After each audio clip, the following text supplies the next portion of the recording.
बात करेंगे कांग्रेस की। जातिगत जनगणना के बाद अब कांग्रेस ओबीसी राजनीति की पिच को मजबूत करने की तैयारियों में जुट गई है।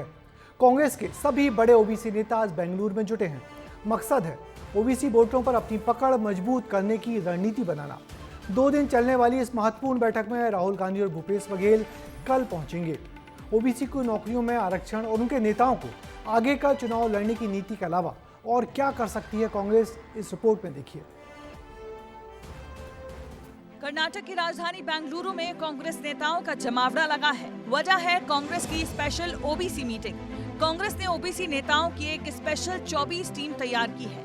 बेंगलुरु में 2 दिनों तक कांग्रेस की इस टीम की मीटिंग होने वाली है। राहुल गांधी बैठक की अध्यक्षता कर रहे हैं और मीटिंग का मकसद है देश के ओबीसी वोटर को अपने पाले में करने की रणनीति बनाना। ओबीसी वोट बैंक को लुभाने के लिए कांग्रेस प्लान बना रही है। 24 सीनियर नेताओं की ओबीसी एडवाइजरी काउंसिल गठित की गई है। इस टीम में देश भर के 24 नेताओं को शामिल किया गया है, जिसमें राजस्थान के पूर्व सीएम अशोक गहलोत, छत्तीसगढ़ के पूर्व सीएम भूपेश बघेल, मध्य प्रदेश के प्रदेश अध्यक्ष जीतू पटवारी, अरुण यादव और कमलेश्वर पटेल भी शामिल हैं। 2 दिनों तक मीटिंग चलेगी। बैठक में ओबीसी वर्ग से जुड़े डेटा और मुद्दों को लेकर आगे का प्लान बनाया जाएगा। ओबीसी वर्ग के वोटों को कांग्रेस के पाले में लाने की स्क्रिप्ट तैयार की जाएगी। SC, ST, OBC और जो EWS के लोग हैं, सबकी बात वो कर रहे हैं। उसको लेके के जो काउंसिल बनी ओबीसी की, उसकी पहली बैठक हो रही है।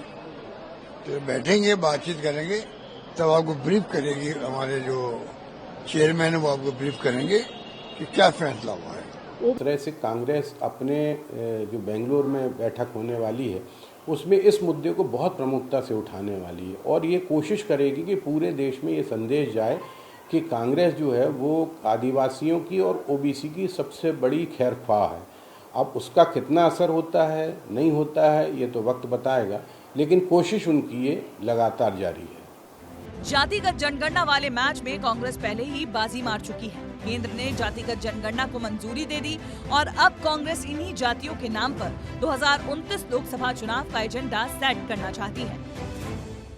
देखिए, मूल रूप से कांग्रेस ने इस देश को जाति में बांटने का काम किया है। चाहे हम ओबीसी की बात करें, SC, STs की बात करें, हमेशा से कांग्रेस ऐसी प्रकार के वर्गीकरण की राजनीति की पक्षधर रही है। लेकिन जब से आदरणीय प्रधानमंत्री श्री नरेंद्र मोदी जी की सरकार ने जातिगत जनगणना का एक निर्णय लिया, जो ऐतिहासिक निर्णय है, इस प्रकार के सामाजिक सम्मेलनों से कांग्रेस सिर्फ अपने जो समाज में वर्गीकरण की राजनीति को जो बल देना चाहती है, कांग्रेस इससे बाज आ जाए। आज देश इससे ऊपर उठ चुका है। पूरे देश में ओबीसी समाज की क्या समस्याएं हैं और कानूनन उनकी क्या अधिकार हैं और कानूनों में कहाँ कमी है, या उनको किस तरह से आगे जो है उनके अधिकारों को लिए कांग्रेस संघर्ष करेगी, नीति निर्धारण के लिए और योजनाओं के निर्माण के लिए ये प्रदेश के सभी देशव्यापी एक बैठक हो रही है।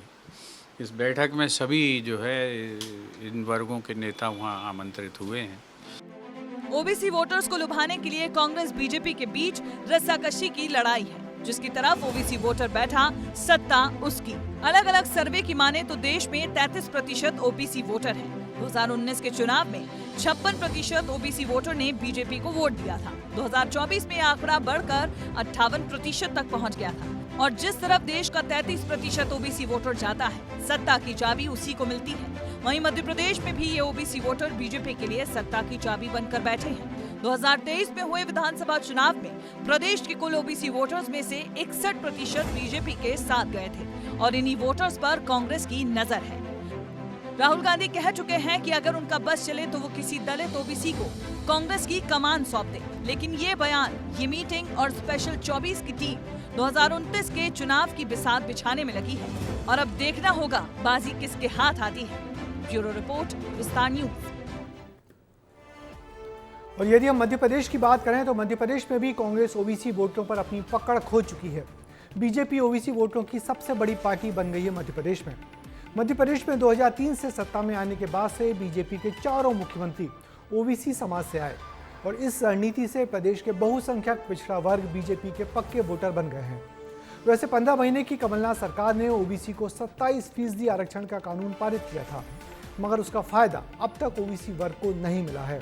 इन दिनों बीजेपी और कांग्रेस में इसी बात की रस्साकसी चल रही है कि कौन सी पार्टी बड़ी हिमायती है ओबीसी वर्ग की।